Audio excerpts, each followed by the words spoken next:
Nous recevons 2 des 4 auteurs de ce petit bouquin, Internet et liberté, 15 ans de combat de la quadrature du net, aux éditions Vibert. Il y a un truc auquel on tient à la quadrature, c'est que les réponses politiques aux problèmes qui se posent aujourd'hui ne doivent pas être des réponses individuelles, elles doivent être collectives. À problème collectif, réponse collective. Aujourd'hui, la reconnaissance faciale, elle est possible en France et elle est utilisée des milliers de fois par jour. Le terrorisme, c'est un point de non-retour, c'est-à-dire ça écrase tout. Voilà. On peut pas lutter contre. Ce qu'on a à dire devient inaudible, c'est-à-dire qu'il y a cette phrase idiote qui dit que la sécurité est la première des libertés, et ça devient le mantra de tous les parlementaires. Laisser à la machine le contrôle de l'espace public, c'est un système totalitaire. Au moment de la loi sécurité globale, en fait, on a vu, alors nous, on était là avec notre filet à drone, c'était marrant, on a vu des slogans, on a vu des personnes, en fait, aussi prendre ce combat dans leurs mains. Et pour nous, c'était une victoire, en fait. Il s'agit quand même de parler de liberté, de droit, enfin de choses qui sont d'une espèce d'idéal, quoi. C'est un lieu commun dans le milieu militant, c'est qu'il y a un coup humain, quoi, au militantisme politique. Bien sûr, bien sûr. Même au militantisme joyeux des premiers temps, il y a eu au sein des gens qui ont milité à la quadrature des burn-out, des trucs comme ça. Enfin, non, ça bouffe les vies. Hein. Quand on prend un truc à cœur et qu'on y consacre son temps. Jeu de mots, transformer des sujets d'experts, les drones, les fichiers, en évidence culturelle, c'est peut-être l'ultime défi de la quadrature du net. C'est ça, c'est ça. Ça claque, hein. Ils sont trop forts, ils ont trop bien écrit, c'est trop beau. Amis du café, amis de la police, amis des insomnies, bonjour, j'ai pas dormi. Nous recevons 2 des 4 auteurs de ce petit bouquin, Internet et liberté, 15 ans de combat de la quadrature du net, aux éditions Vibert. Mathieu Labonde, il est responsable administratif et financier de la quadrature du net. Ça fait rêver. Non, il tac, après des études littéraires, il a travaillé dans la communication puis dans la presse technique et scientifique avant d'écrire des romans de vulgarisation pour ados et rejoindre la quadrature du net en 2015. Quant à Benoît Piédalu, on le connaît bien ici, très défavorablement connu de nos services. Il est déjà venu, ils sont venus souvent à la quadrature du net au poste. Benoît, il participe aux activités de la quadrature du net depuis 2011 en tant que bénévole depuis 2017. Voilà, et c'est le king de la technopolis à la quadrature du net. Bam, c'est eux. Salut, bonjour. Bonjour. Vestiaire, hop, on est paré. Vous êtes paré. Mug, je suis paré. Mathieu Labonde, tu es donc à gauche sur l'écran. Et Benoît, tu es à droite dans la vie sur l'écran. Dans la vraie vie, comme l'écran est inversé, moi je suis à gauche. Ah, c'est ça. 15 années comme une adolescence de beaux combats, de lutte acharnée, avec des victoires éclatantes, quelques défaites cinglantes qui sont les nôtres. Au départ, 4 gus dans un garage, maintenant une association qui compte, qui documente, qui déploie des argumentaires, qui attaque en justice. Mathieu Labonde et Benoît Piédalu, vous êtes membres, l'un bénévole, l'autre stipendié de la quadrature du net. Mercenaire de la quadrature du net, et vous êtes 2 des 4 auteurs de cette biographie ni autorisée ni non autorisée, qui mêle souvenirs, analyse, point de vue et assez peu de colère. L'idée c'était de faire un manifeste politique au départ. Et puis finalement, comme on s'est retrouvé à 4 pour écrire, on pensait être un peu plus nombreux, on a transformé ça en historique de l'association, et forcément, on ne peut pas raconter l'histoire sans faire de la politique et expliquer comment on s'est retrouvé dans cette situation, quel choix on a fait. Et c'était ça qui était important dans le livre. Donc forcément, oui, il y a des fois où on révèle un peu notre idéologie, notre positionnement politique vis-à-vis des événements. 3 parties pour le bouquin. La défense d'Internet, 2008-2014, vos débuts, quoi. Ah, les culottes courtes, quoi. Ensuite, l'obsession antiterroriste, 2014-2018, et la 3e période, le 3e chapitre, le plus récent évidemment, celui d'aujourd'hui, c'est les techniques de surveillance et la technopolis. Voilà, grosso modo, page 7. Au début de la quadrature, il y avait une idée, une utopie. L'horizontalité apportée par Internet permettrait à chacune et à chacun de se saisir des outils, de créer, de réutiliser, de contribuer, de bâtir un monde à l'image de toutes et tous. Et pourtant, cette idée et portant cette idée, un enthousiasme, humour geek, même, montage, détournement, petit bout de code développé sur un coin de table pour amuser la galerie, ou mieux, améliorer un peu le monde déjà à son échelle. Ça, c'est l'ADN de la Quadrature du Net. C'est ça. C'était les années quand Jérémy Zimmerman s'est lancé pour créer l'association. Entre autres, elle s'est rapidement étoffée. Mais c'était vraiment dans un esprit geek, dans un esprit même, avec des montages vidéo, des montages photos, se moquer vraiment le plus souvent possible et le plus méchamment possible des politiques. Ils comprennent rien, ils sont nuls, etc., etc. Et ça, c'était vraiment... on se disait, nous, on comprend. Nous, au moins, on comprend l'Internet, on sait ce que c'est que le numérique, on sait quel impact ça va avoir, on sait comment les gens l'utilisent, alors que les politiques comprennent rien, eux. Et on va leur expliquer. Et pour certains des gens qui étaient là au début, on le fabrique même. Il y avait des développeurs web, il y avait des gens qui étaient même fournisseurs d'accès à Internet. Cette utopie, elle est quasiment terminée, non? Oui, je pense qu'on peut dire dans les faits, oui, dans les têtes, je sais pas, mais... On aimerait bien, enfin, c'est vraiment... nous, on aime bien pouvoir faire des montages, on aime bien pouvoir se moquer, mais en fait, l'air est plus à la fête. Les années, justement, cette deuxième période qu'on raconte, cette période antiterroriste, a un peu cassé l'élan qu'on pouvait avoir. Ouais. Ça fait déjà 10 ans que le web s'est démocratisé. En 2007, il y a encore cette utopie, il y a encore des scories de cette utopie. Aujourd'hui, on a l'impression qu'il faut se battre pied à pied pour presque tout. Alors qu'à l'époque, il y avait une construction de ce monde-là, non? Non, mais c'est clairement ça. C'est les gens découvrent à l'époque. Les monopoles sont pas complètement figés. On se dit pas que Facebook va être la grosse boîte qui va tout racheter, avoir toutes les grosses applications que tout le monde va utiliser. Google existe depuis quelques années, mais il y a encore le choix pour avoir un navigateur Firefox, par exemple, plutôt qu'un navigateur Chrome. À l'époque, encore pas mal de choses peuvent être faites. Absolument. Peuvent changer. Et aujourd'hui, on est dans une situation qui a un peu cristallisé. Les grosses boîtes ont un peu mis la main et sur la politique et sur la consommation. Aujourd'hui, nos politiques ils discutent avec Meta comme si c'était des chefs d'État. Et cette situation-là, elle est plus compliquée à gérer de notre côté. Ouais. C'est toute l'histoire du bouquin, en fait, cette question-là. C'est comment un groupe de gens qui s'amusent et qui défendent de façon à peu près spontanée. Enfin, il y a une pratique populaire et que tout le monde avait à l'époque, c'est-à-dire télécharger des films et de la musique. J'ai envie de dire, c'est une cause facile à défendre. Et qui prend tout de suite dans la population et parmi, je dirais, un jeune qui est devant son PC, qui code parce que c'est son boulot, ou qui est étudiant, ou qui a un ado dans sa chambre, et qui a l'habitude joyeuse de télécharger des films et de la musique, c'est facile de le politiser pour défendre ce droit-là. Il y a un côté, enfin, je veux dire, c'est comme dans du beurre, quoi. Enfin, évidemment, c'est une cause que tout le monde a envie de soutenir et ça a d'ailleurs marché très fort. Le coup de génie après, le tour de force, c'est de transformer cette politisation facile en politisation réelle, c'est-à-dire s'intéresser à des sujets éloignés de moi et qui pourtant auront des conséquences sur ma vie et celle de la société dans laquelle je vis. Qu'est-ce qu'il fait là? Il se barre, lui. Non, mais on n'a jamais vu des invités pareils. Benoît, puisque Mathieu est parti, est-ce que tu connais, c'est une question colle, est-ce que tu connais les principes fondateurs de la Quadrature du Net qui sont page 22, nous sommes en 2007-2008? Je les connais pas par cœur, moi. Oh purée! Se réapproprier collectivement la connaissance, étudier les dossiers, mais en se faisant plaisir. Utiliser la technologie et Internet pour aider à l'émancipation du public en inventant des outils qui améliorent la participation, créant du collectif. On dit aujourd'hui empowerment ou capacitation. Très bien, il y en a un qui suit. Réinventer ses propres pratiques politiques en se sentant libre de tester de nouvelles approches du militantisme telles que la guérilla juridico-politique et parlementaire ou le contentieux, soit le fait d'attaquer directement les lois et les décisions politiques devant la justice, la juridiction dédiée, même en n'ayant aucune chance de réussite, juste pour communiquer, maintenir la pression ou même troller les politiques. C'est peut-être cet aspect-là qui est finalement aujourd'hui le plus connu, c'est-à-dire vous êtes devenu vraiment une référence, on peut dire absolue, pour la défense des libertés en France, puisque vous attaquez au Conseil d'État, au Conseil constitutionnel, etc. etc. Maintenant, le gros de votre truc, c'est ça. On monte aussi à l'Europe, hein, quand ça ne marche pas en local.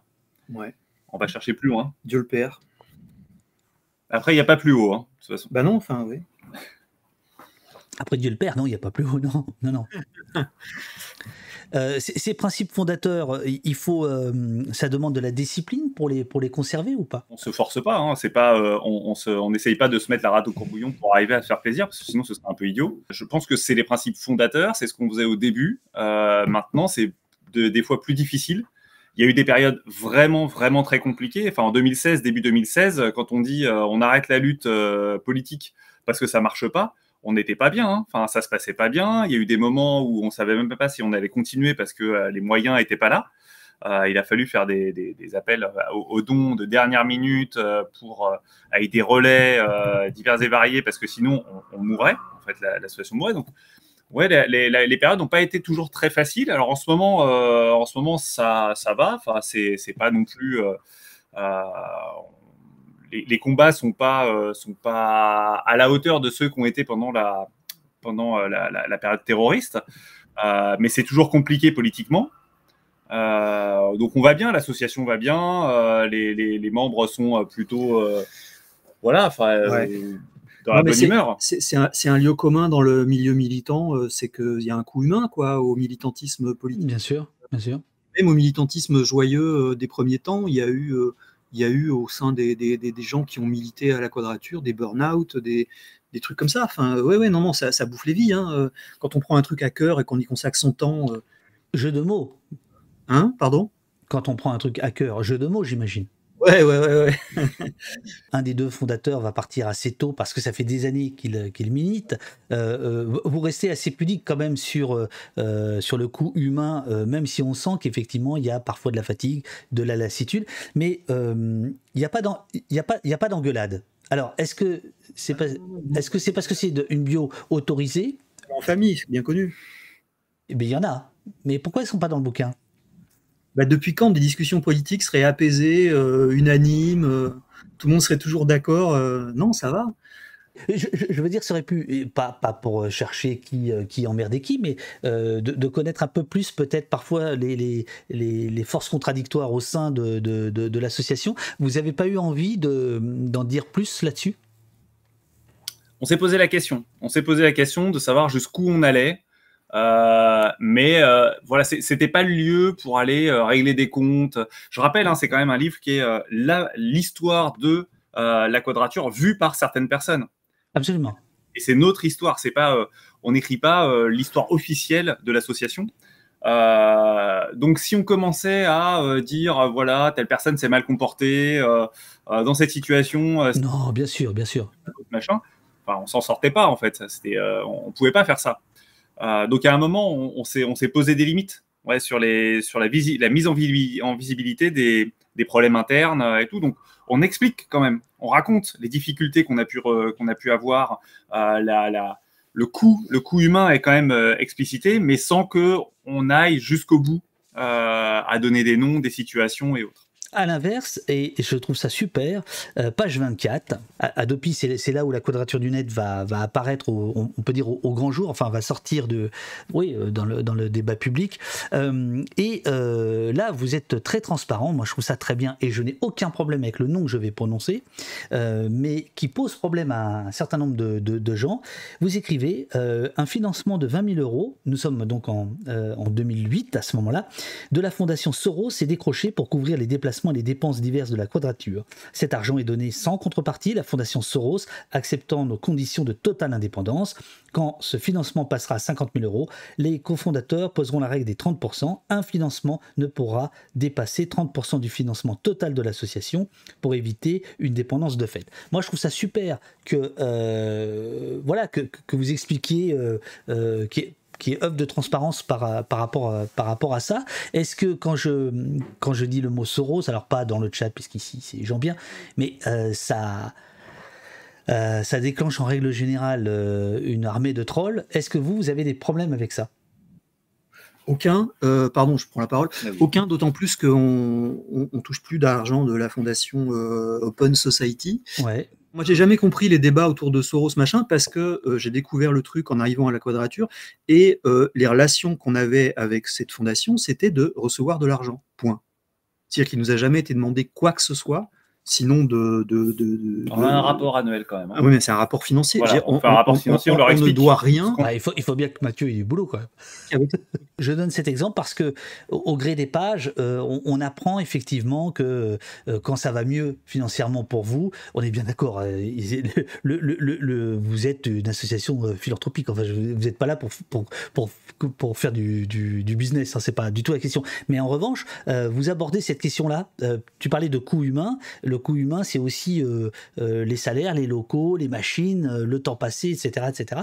Et ça, vous le racontez, et on voit bien que selon les combats que vous allez mener, il y a des moments où ça marche mieux que d'autres.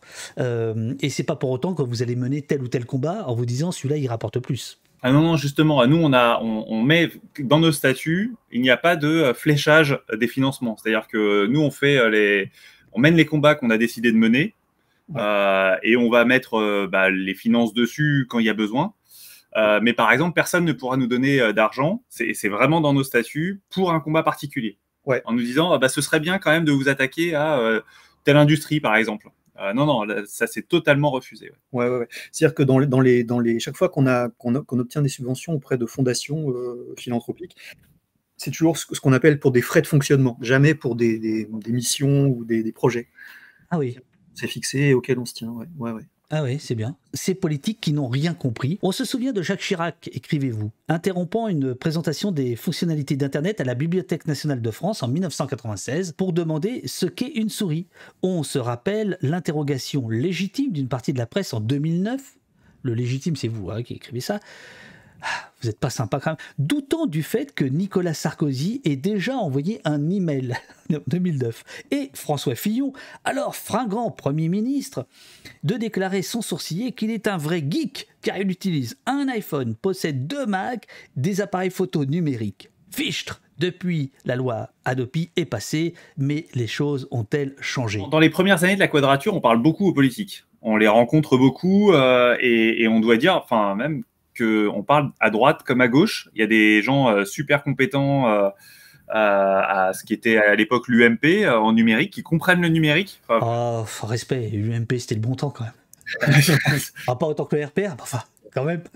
On parle aux parlementaires, on parle pas vraiment au gouvernement, mais surtout les parlementaires. On a des rapports hyper intéressants qui sortent, des gens qui s'y connaissent, et on peut discuter. C'est-à-dire qu'on peut arriver et dire, voilà, vous comprenez, ce texte-là, c'est pas légal, c'est pas moral, etc. Ils comprennent, il y a un vrai débat. Et en fait, à partir de 2014, c'est la période Daesh, une montée de la peur du terrorisme, la Syrie qui commence à être envahie par Daesh et tout, et donc on a tout un tas de lois terroristes, antiterroristes plutôt, qui commencent à pointer leur nez. Et là, en fait, il y a une espèce de crispation politique. Et à partir de là, plus personne nous parle. Éventuellement, s'ils acceptent de nous parler, c'est de manière polie. En fait, on est persona non grata. Il n'y a plus de débat, plus de discussion, parce que le terrorisme, c'est un point de non-retour. Ça écrase tout. On peut pas lutter contre. Ce qu'on a à dire devient inaudible, c'est-à-dire que y a cette phrase idiote qui dit que la sécurité est la première des libertés, et ça devient le mantra de tous les parlementaires. Phrase qui date de la fin des années 70, c'est Alain Perfit, c'est le rapport Alain Perfit, qui va être reprise dans les années 80-90 pratiquement que par la droite, puisque même Pierre Mauroy va dire l'inverse. Quand j'étais jeune, c'était dans la bouche de Le Pen, en fait, non? Oui, bien sûr. Oui. La sécurité est la première des libertés. Je ne sais pas si tout le monde est au courant quand même de ce que ça signifie en réalité, puisque c'est dans la Constitution où on parle de la sûreté. Et la sûreté, c'est pas du tout la sécurité, ça n'a rien à voir. C'est la protection du citoyen face à l'arbitraire de l'État. Et donc, c'est la protection contre l'État, pas contre la personne qui va vous agresser pour voler votre mobile. Voilà. Et c'est cette erreur de compréhension, pour être gentil, c'est une erreur de compréhension. La sûreté, c'est-à-dire l'État, c'est-à-dire, tu parles de la Constitution, tu parles donc de la Déclaration des droits de l'homme, donc tu parles de 1789, et donc c'est par rapport au roi, par rapport à la police secrète du roi, et que tout d'un coup, on doit être en sûreté par rapport à ça. Et donc c'est effectivement complètement l'inverse, et il y a une immense différence, évidemment, entre sûreté et sécurité. Mais le glissement de sens a été fait. Sans jouer sur les mots, mais elle est intéressante cette distinction sécurité-sûreté, parce que si on pense que l'État doit veiller à la sûreté de ses citoyens, ça engage d'autres choses que des flics et des armes. C'est aussi l'éducation, la santé et tout un tas de choses. En fait, ce premier chapitre, évidemment, il est déterminant. Ce sont vos débuts. Et il y a notamment un point central qu'on a aujourd'hui un peu oublié, me semble-t-il, qui est la neutralité du net, hein, qui est quand même l'ossature. C'est quoi la neutralité du net? Alors la neutralité du net, c'est un point de vue technique du réseau Internet, qui fait que Internet doit être vu comme un tuyau qui transmet des informations à l'intérieur. Et en fait, le rôle des fournisseurs d'accès à Internet, c'est juste de construire les tuyaux. C'est pas de regarder ce qu'il y a à l'intérieur et qui transite. L'idée, c'est que l'opérateur, il ne peut pas avoir d'influence sur le contenu d'Internet. Il doit s'occuper de faire transiter les données à égalité entre elles, sans discrimination. Donc, la neutralité du net, c'est souvent entendu par les gens comme quelque chose qui a un lien direct avec la liberté d'expression, par exemple. C'est un contresens, enfin, c'est un malentendu. Non, c'est une neutralité technique. Mais effectivement, ça a des conséquences, si elle n'est pas respectée, sur le contenu d'Internet et donc sur une éventuelle censure. Enfin, voilà, pardon, je te laisse. Donc, en gros, c'est comme la Poste. La Poste n'a pas à savoir ce qu'il y a dans les colis ou dans les enveloppes. Si tu utilises une carte postale, bah, c'est de ta faute. Mais la Poste est neutre, elle transmet du moment que c'est timbré, enfin du moment que tu respectes les règles de la Poste, elle n'a rien à dire sur le contenu. Alors, là où ça s'arrête dans la correspondance qu'on peut faire avec la Poste, c'est que... Oh, bien, jeu de mots. Correspondance avec la Poste, non, c'est bien. Là, c'est... Totalement assumé. Si. C'est que, en fait, quand vous payez un accès à Internet, c'est l'utilisateur qui veut accéder à Internet. Et de l'autre côté, il y a un fournisseur de données. C'est pas le fournisseur qui envoie la donnée qui va payer pour la transférer. Hein, bien sûr. C'est l'émetteur qui va poser un timbre dessus. La neutralité du net, enfin, le fonctionnement plutôt d'Internet, c'est que vous payez un accès à Internet et puis bah, vous l'utilisez pour transférer des paquets. Et c'est vous qui faites la demande.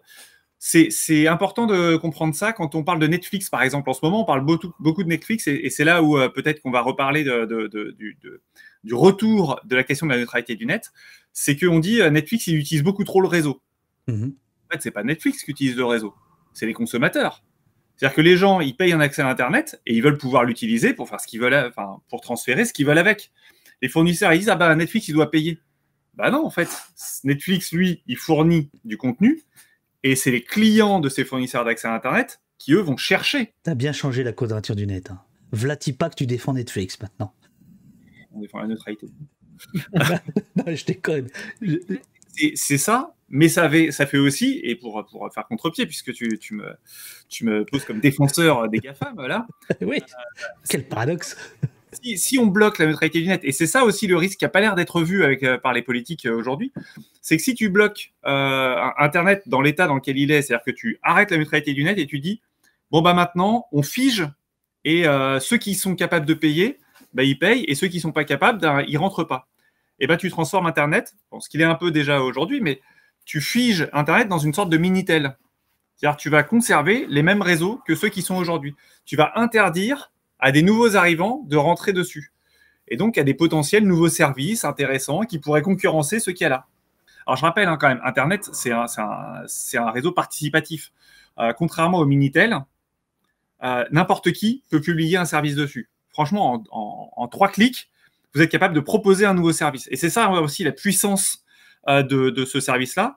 Vous pouvez publier vos idées, ce qui est important pour pouvoir faire du partage d'informations, de biens culturels ou autres. Vous pouvez partager votre blog, vous pouvez faire du streaming comme on fait ici avec, en publiant vos informations politiques, votre idéologie politique. Donc ça, c'est une chose. Mais vous pouvez aussi proposer un nouveau service commercial qui va faire concurrence et rentrer dans le marché de manière aussi simple que ceux qui sont rentrés avant, Airbnb, Netflix, Google et compagnie.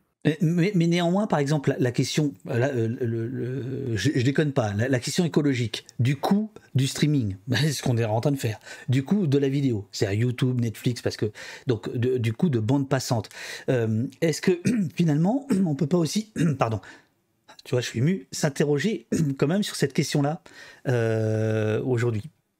Parce que c'est pas tout à fait la même chose qu'il y a 15 ou 20 ans, où la masse d'énergie nécessaire à l'utilisation d'Internet n'avait strictement rien à voir. C'est-à-dire qu'aujourd'hui, l'emprise d'Internet sur le monde réel, en termes d'énergie, etc., il est colossal. Donc, je ne parle pas d'éteindre la Wi-Fi le soir, hein, on est bien d'accord.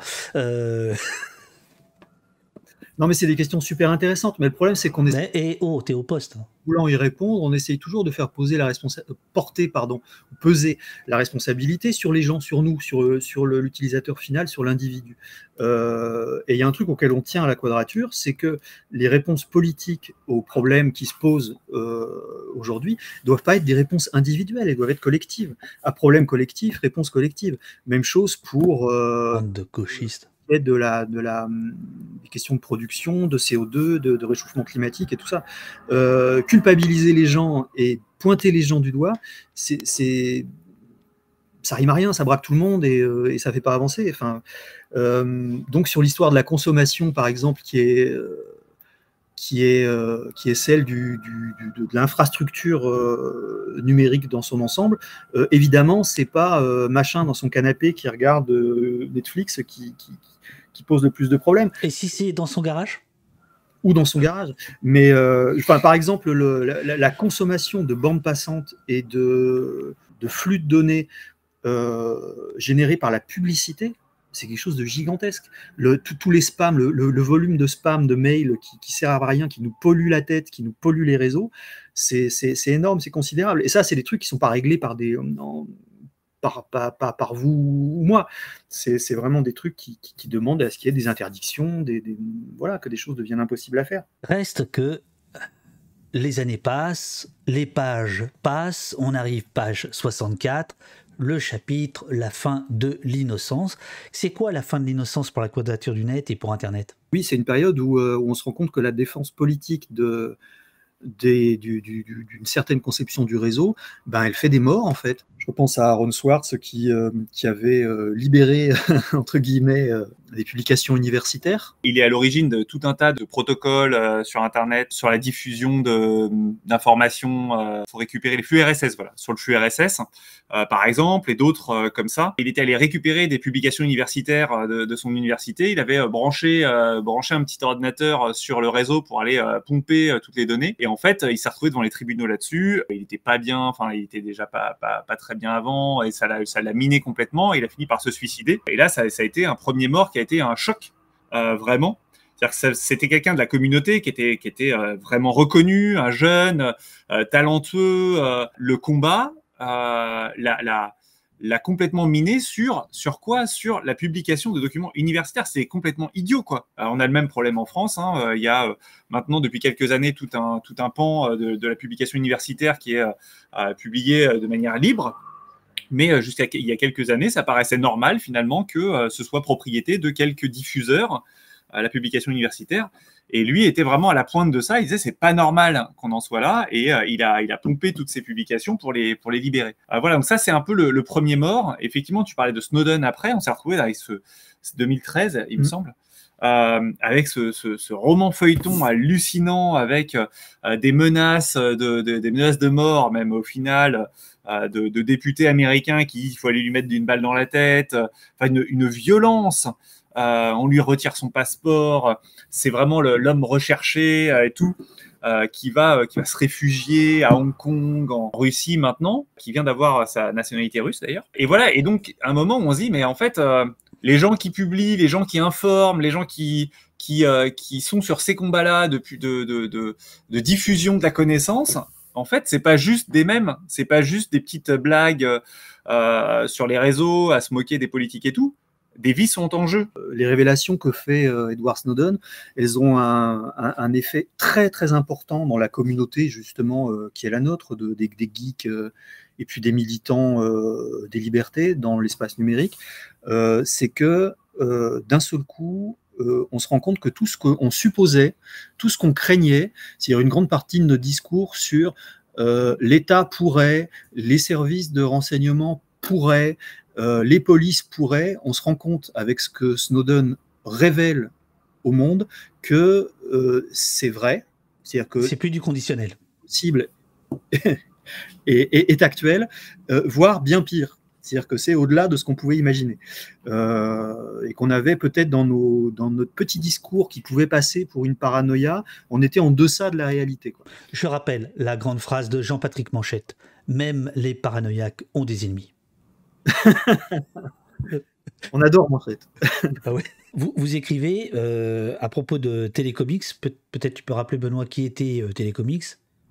Alors Télécomics, c'est un groupe de, alors c'est des techos, hein, c'est des développeurs, c'est des gens qui sont spécialistes des réseaux et qui vont se regrouper. Alors il me semble, si je me trompe pas, au moment du printemps arabe, c'est ça, pour filer un coup de main, voilà, pour aller ouvrir de l'internet, pour aller aider des gens à sortir de l'information et tout. Et c'est des gens qui ont énormément souffert. Le jeu du chat et de la souris se poursuit entre les geeks, portés par l'élan politique constitué autour de Télécomics, dont tu viens de parler, et les gouvernements dictatoriaux. Avec les printemps arabes, c'est l'émulation. Nous participons à la libération des peuples. Mais cette participation est douloureuse. Les longues nuits passées à conseiller les Syriens sur leurs moyens de protection numérique, la récupération des vidéos d'assassinats et de torture, la disparition du jour au lendemain de contacts dont on soupçonne qu'ils aient été arrêtés ou torturés, 3 points de suspension. Tous ces éléments contribuent à l'épuisement de la communauté activiste, conduisant nombre d'entre eux au burn-out, à la dépression et parfois au suicide. Donc c'est ce que je disais tout à l'heure, c'est-à-dire moi j'apprécie beaucoup votre pudeur, mais quand même il y a plein de bonne humeur dans le bouquin, puis tout d'un coup il y a ces trucs-là, quoi. Boum. C'est-à-dire que c'est pas marrant tous les jours, quoi, en fait. Non, alors c'est pas Télécomics, c'est pas la Quadrature, hein, c'est. Oui, bien sûr. Il y a des liens, évidemment, parce que c'est des gens qui se connaissent, qui travaillent ensemble. Il y a eu des membres ou salariés de la Quadrature qui ont été chez Télécomics. Mais c'est des gens avec lesquels on parle. C'est la communauté dans son ensemble. Et on est une très, très grande communauté. Hein. C'est vraiment tous les activistes du numérique. On se connaît beaucoup, on échange beaucoup. Et c'est vrai que cette ambiance pesante du printemps arabe, où on a les informations, on voit les gens aller mal, nous raconter ce qui se passe et tout, c'est vraiment quelque chose de très pesant et ça a un impact sur la manière dont nous on travaille en France là-dessus et dont on interagit aussi avec les textes, avec les politiques, avec la communauté. Donc ouais, c'était important qu'on puisse raconter tout ça, qu'on puisse raconter dans quelles circonstances on travaille aussi. On n'est pas genre une petite association hors de tout, dans notre petite tour d'ivoire, qui fait des trucs sympas, marrants, et qui va voir les politiques parce qu'on est en France, on est protégé et tout. Non, on est dans un environnement extrêmement complexe, un tissu d'associations, un tissu de bénévoles, de geeks, effectivement, qui ont leurs propres douleurs, leurs propres combats et qui influent beaucoup. De l'obsession antiterroriste à la surveillance des géants du web. C'est une période assez courte en fait, hein, 2014-2018, c'est pas pour rien, elle est au milieu du bouquin puisque c'est la partie 2, il y en a 3, donc elle est charnière. Non, mais on travaille beaucoup justement sur les GAFAM, sur la surveillance publicitaire, finalement, qui est mise en place, qui est quelque chose qui va être un peu fondateur. C'est-à-dire, on a même aujourd'hui, on a une telle construction d'outils, même l'intelligence artificielle est mise à contribution pour surveiller les gens et les catégoriser pour leur fournir de la meilleure publicité, qu'aujourd'hui, on a même des politiques au pouvoir. Hein, il y a un an, je me rappelle avoir été interrogé sur France Info par une question qui est, Gérald Darmanin, il dit que puisque les GAFAM ont la main sur toutes vos données personnelles, sur toute votre vie et tout, pourquoi l'État, il pourrait pas avoir la même chose ? Voilà, en fait, tout ça s'est construit sur cette période-là. C'est le grand discours de Darmanin à chaque fois qu'il va à l'Assemblée pour défendre l'idée d'intrusion, tu sais, la surveillance des URL, c'est exactement ce qu'il dit, toujours. Et pourquoi l'État ne pourrait pas avoir les moyens de Google ?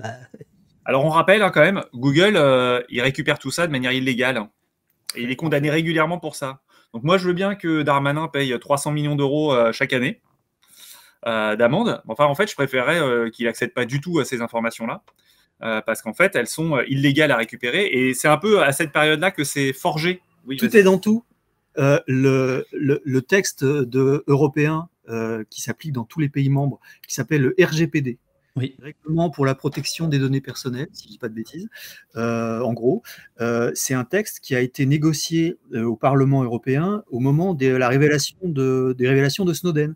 Et le texte prenait pas du tout la direction qui est celle à l'arrivée. Et c'est les révélations de Snowden qui ont orienté le travail parlementaire européen vers le texte qu'on a aujourd'hui et qui nous permet de dire que l'activité de Google et des GAFAM est une activité illégale en Europe. Les États, ils n'auraient pas du tout protégé les données personnelles telles qu'elles sont actuellement si on n'avait pas eu ces informations-là. Surviennent les attentats de 2015, et là, vous êtes pris en ciseaux parce que vous devenez inaudible. Vous allez publier un communiqué, et en fait, il y a un silence assourdissant autour de ce communiqué, et pour vous, il y a une immense difficulté, c'est-à-dire comment continuer à défendre les libertés au moment où un pays entier est figé, sidéré, et voilà.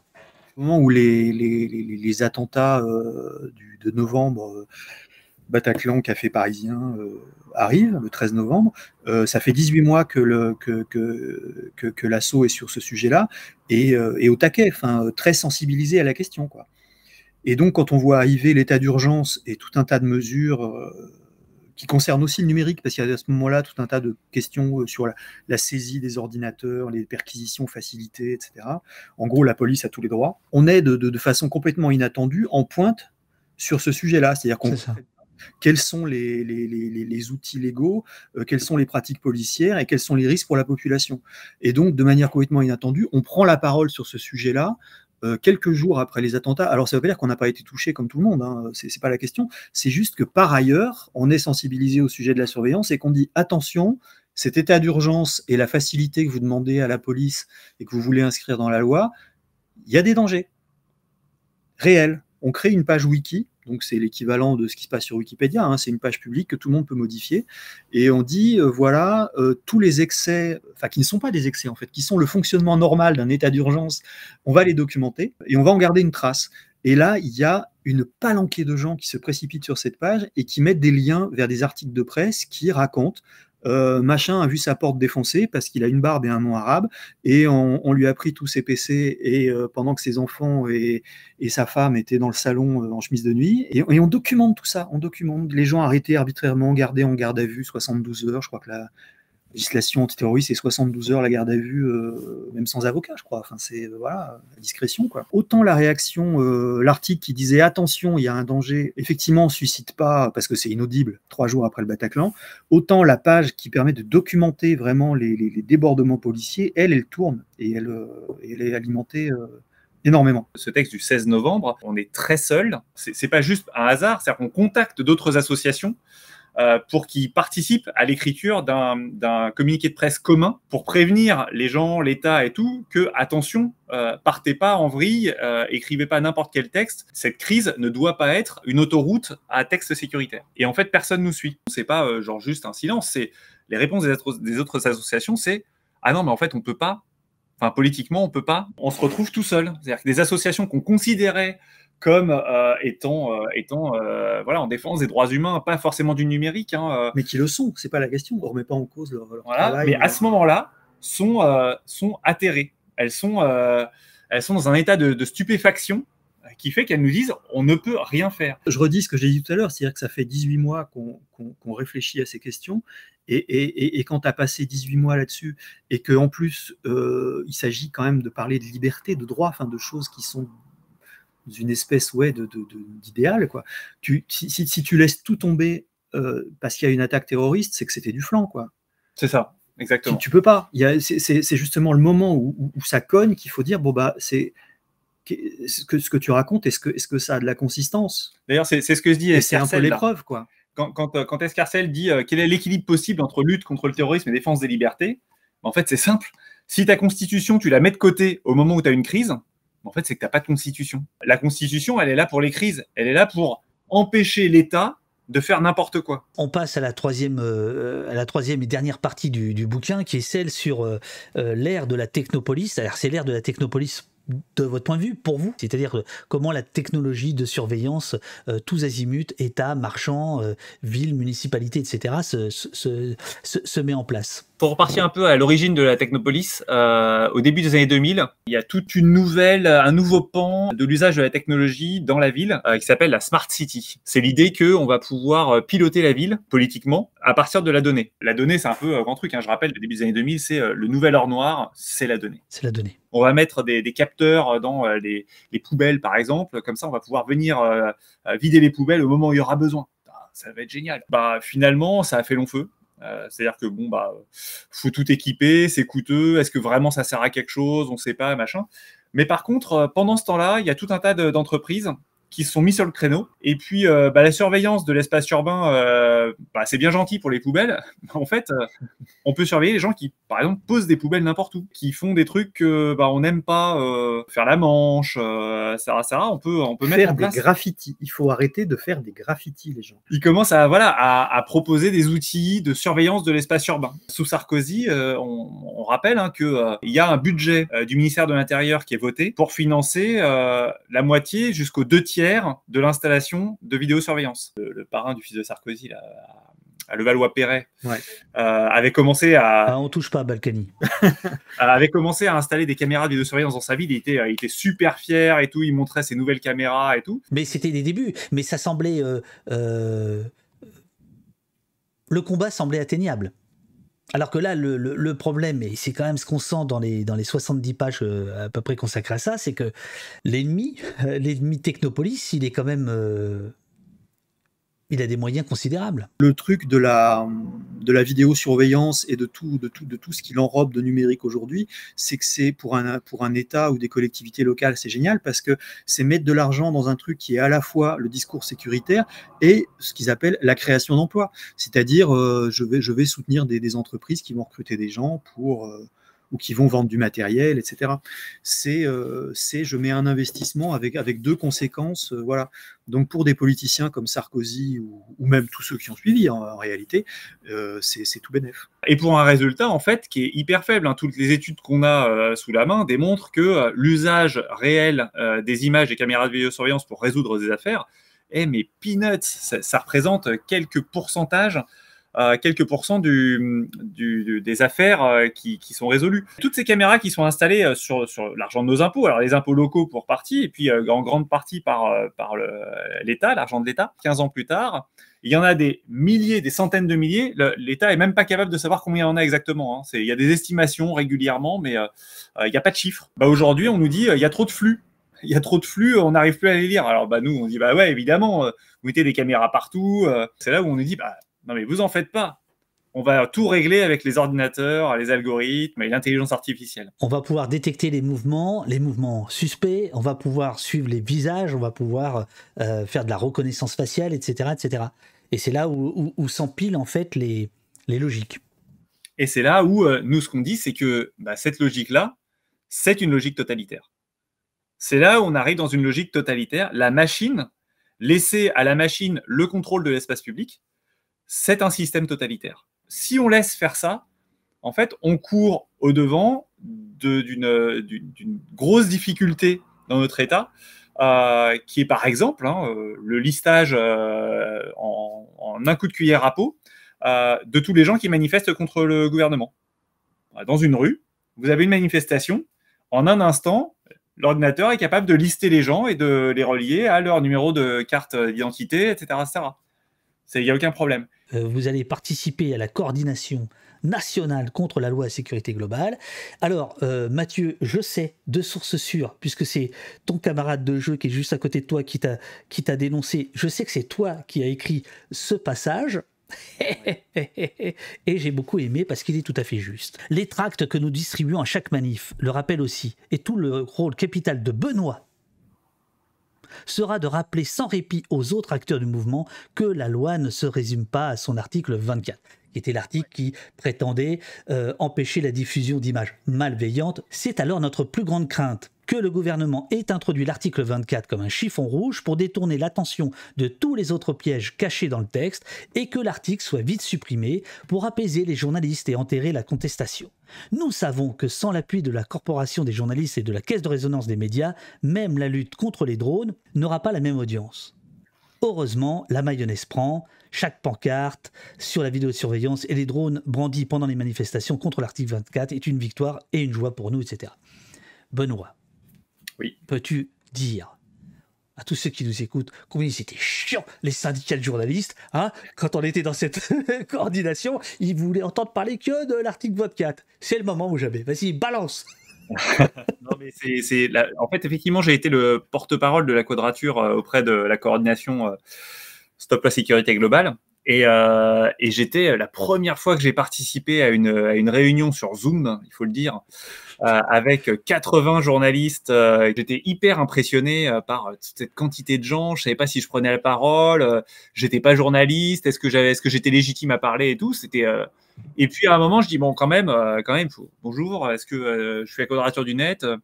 Je voudrais rappeler juste l'article 24. Il n'y a pas que ça dans la loi. Il faudrait s'inquiéter des autres aussi. Et alors là, je me suis fait reprendre direct. Ah, mais qu'est-ce que tu crois? Qu'est-ce que tu crois? On parle pas que de ça et tout. Bah si, un peu en fait, depuis le début. Ouais, c'était marrant. Ça fait partie, c'est vers la fin du bouquin, ça fait partie des victoires auxquelles vous avez participé, contribué, etc. Donc c'était chouette de finir là-dessus avant d'appeler Noémie. Voilà. Bonjour Noémie, tu es déjà venue au poste et il me fait plaisir. Alors, pour préciser, effectivement, l'invitation aujourd'hui, c'était à propos de cet ouvrage-là et tu n'y as pas participé directement. Non, tous les événements décrits, en tout cas depuis que je suis là, il y en a que j'ai vu, ce que vous disiez sur la loi sécurité globale, les manifs, la loi renseignement.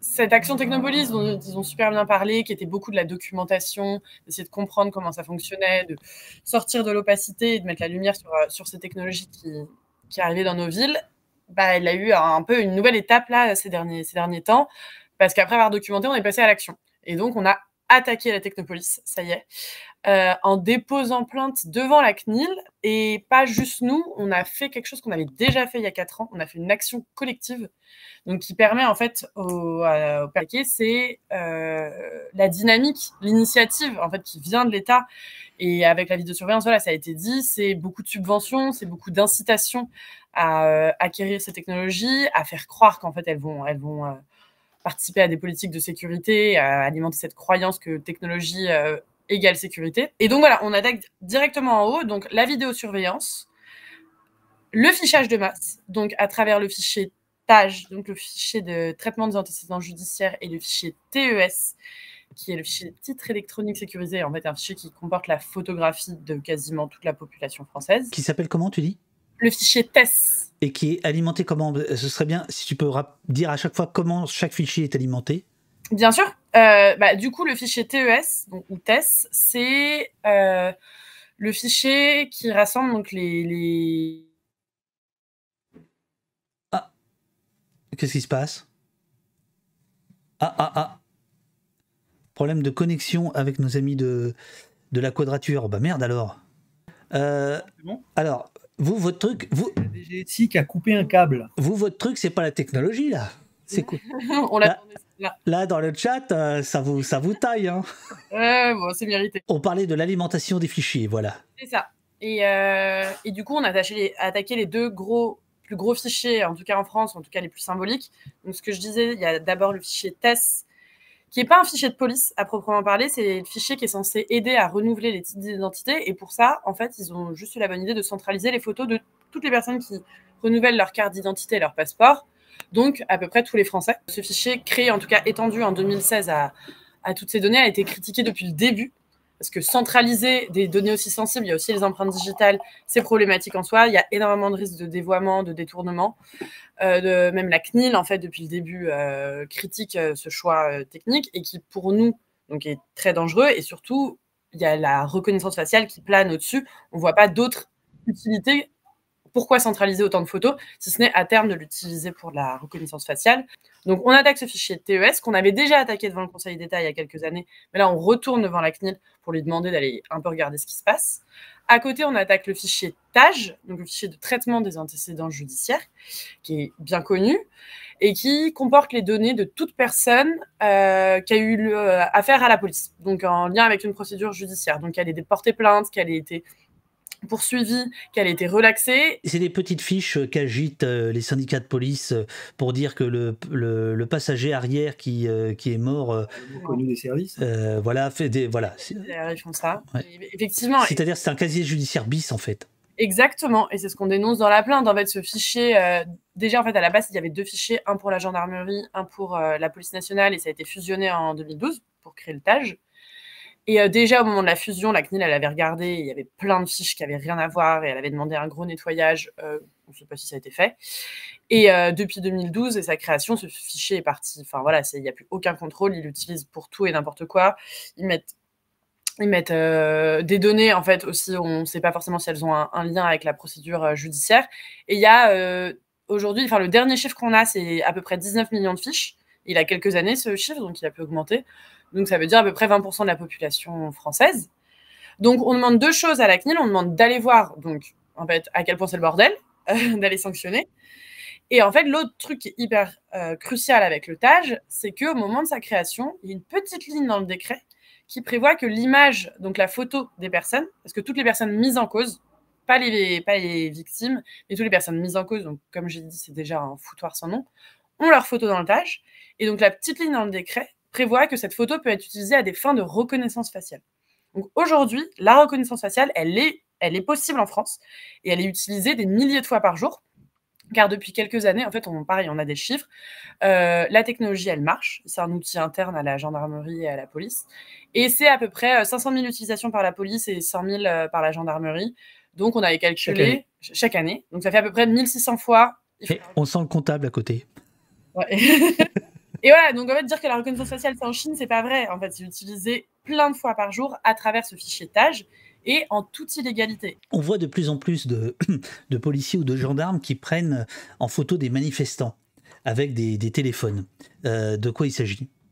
Et ben ça, justement, on l'a mis dans notre plainte parce que légalement, en fait, ils n'ont absolument pas le droit. Donc, ce qu'on a dit, c'est que, en fait, si on prend en photo quelqu'un, quel est l'autre but que d'alimenter un fichier pour ensuite faire de la reconnaissance faciale? Aussi, on a beaucoup entendu parler des policiers qui prennent en photo des cartes d'identité. Et ça, à nouveau, c'est en dehors des clous. Et qu'est-ce qu'ils vont en faire? Est-ce qu'ensuite, ils vont créer une fiche dans le TAJ? Voilà. Et ça, la CNIL, elle doit aller voir. C'est son rôle. Et à nouveau, on va la voir, elle, parce qu'il y avait cette possibilité d'action collective, mais aussi on va la voir, elle, parce que la CNIL, elle a été créée pour ça. Elle a été créée dans les années 70 contre le fichage d'État. Est-ce que critiquer l'adversaire, c'est pas à un moment donné le renforcer? C'est-à-dire qu'il apprend aussi des critiques, des exigences, et il peut ensuite dire bah oui, en fait, ils ont pas tort, ces Gucettes dans des garages, donc on va modifier la loi, hein, de sorte que l'état de droit soit respecté. Je pense par exemple au drone, tu vois, que vous avez combattu avec vaillance, mais n'empêche que Darmanin arrive à ses fins. Au fond, il arrive à rendre légal ce que l'Allemand a fait pendant des années illégalement. Hein. Ils se sont battus pour l'avoir. Ils se sont vraiment battus. On les a bananés quand même 3 fois, 4 fois 2 fois. Non, camarade, c'est pas toi qui les as condamnés. Et dis donc, les tribunal populaire, c'est pas toi qui les as condamnés, tu les as fait condamner. Attention, oh lolo. On les condamne aussi. Hein, donc. Ah oui, bien sûr. David, quand tu as une pratique illégale et toi tu me dis Darmanin arrive à légaliser, je sais plus ce que je voulais dire, mais pour moi il a dû légaliser, c'est-à-dire bien sûr, oui, à le faire. Là-dessus, c'était pour ça que j'étais venue au poste l'année dernière, pour parler exactement de ce contentieux. Mais effectivement, ça, c'est un risque qu'on a toujours. Et sur les drones, c'est vrai qu'à la fin, on perd, c'est vrai qu'à la fin, ils sont légalisés. Mais nous, on en garde un souvenir. Effectivement, on a quand même retardé le truc. Et au moment de la loi sécurité globale, en fait, on a vu, alors nous, on était là avec notre filet à drone, c'était marrant, on a vu des slogans, on a vu des personnes, en fait, aussi prendre ce combat dans leurs mains.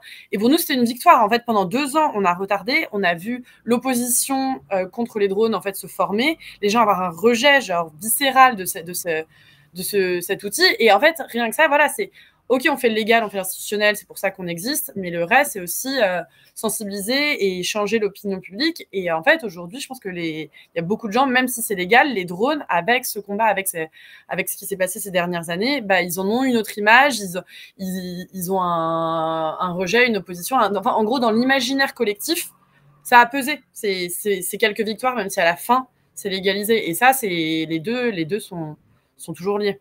Noémie, on dirait que c'est toi qui as écrit la page 245 sur laquelle on va se terminer la conclusion. Transformer des sujets d'experts, les drones, les fichiers, en évidence culturelle, c'est peut-être l'ultime défi de la quadrature du net. C'est ça. C'est ça. Ça claque, hein. Ils sont trop forts, ils ont trop bien écrit. C'est trop beau. Non, mais c'est vraiment hyper. C'est fini, Benoît, j'en ai marre, j'arrête. Moi, toi, t'as ta cafetière et tout, mais moi, j'en ai pas de cafetière. Merci infiniment, les amis. Ah, vous voulez continuer? Allez-y. Hein, moi, on lisait le chat. Stocker les images 2 ans pour vérifier un jour peut-être si le chat n'est pas passé. Ah oui, alors les images, alors c'est ça qui est marrant aussi. Les images, elles sont censées être détruites au bout de 3 mois. Vous vous rappelez l'affaire Benalla, où en fait on s'est aperçu que la préfecture de police de Paris, en fait, elle détruisait pas les images. Donc la police, une fois de plus, ne respecte pas la loi, ce qui est quand même problématique. Quand même. De l'agression de manifestants par Benalla, place de la Contrescarpe, avait été transférée à l'Élysée après la date à laquelle normalement la vidéo avait disparu. Enfin, elle aurait dû être détruite. Mais par contre, au Stade de France, il y avait tout un tas de vidéos qui avaient été détruites trop tôt. Oui, et au Stade de France, par contre, elles ont été supprimées. Ça marche pas très bien. En fait, trop tôt, ils peuvent les détruire en 24 heures s'ils veulent. Hein. C'est la date limite de. Oui, c'est ça. Mais bon, c'est quand même dommage qu'ils aient détruit les caméras de vidéosurveillance qui auraient montré les agressions des CRS sur des simples. M'en parlez pas, mon brave monsieur. Ces problèmes de piles, ces problèmes de. Tu sais quoi, le mieux que j'ai vu quand même, c'est dans un dossier IGPN concernant le 1er décembre, l'acte 3 1er décembre 2018, l'acte 3 des Gilets jaunes, un problème de violence policière sur l'Arc de Triomphe. Et là, ce que l'IGPN dit, image non exploitable, trop de gaz lacrymogène. C'est magnifique.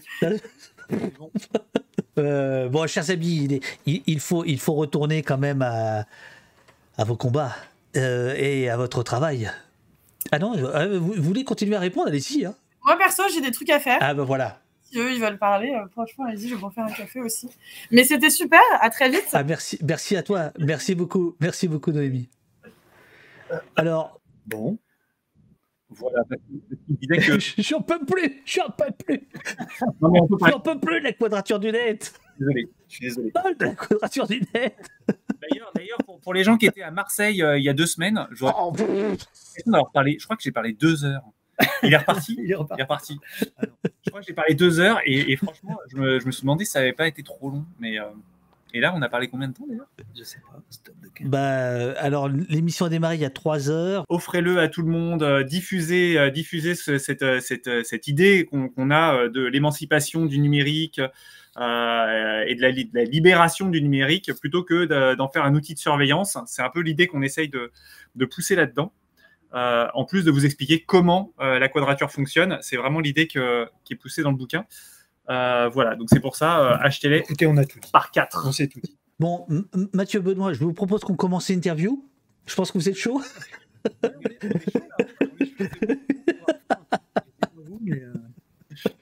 Allez, bonne journée, merci beaucoup David. Je t'en prie, c'était un plaisir. Merci et bravo à vous surtout. Bravo à vous. Merci beaucoup, merci les gars. Merci beaucoup, merci à Noémie. C'est toi qui nous éjecte, c'est le ça qui nous chasse. C'est la police française, monsieur. C'est français. Rassurez-vous, Madame Bourdelle, c'est français, c'est la police française.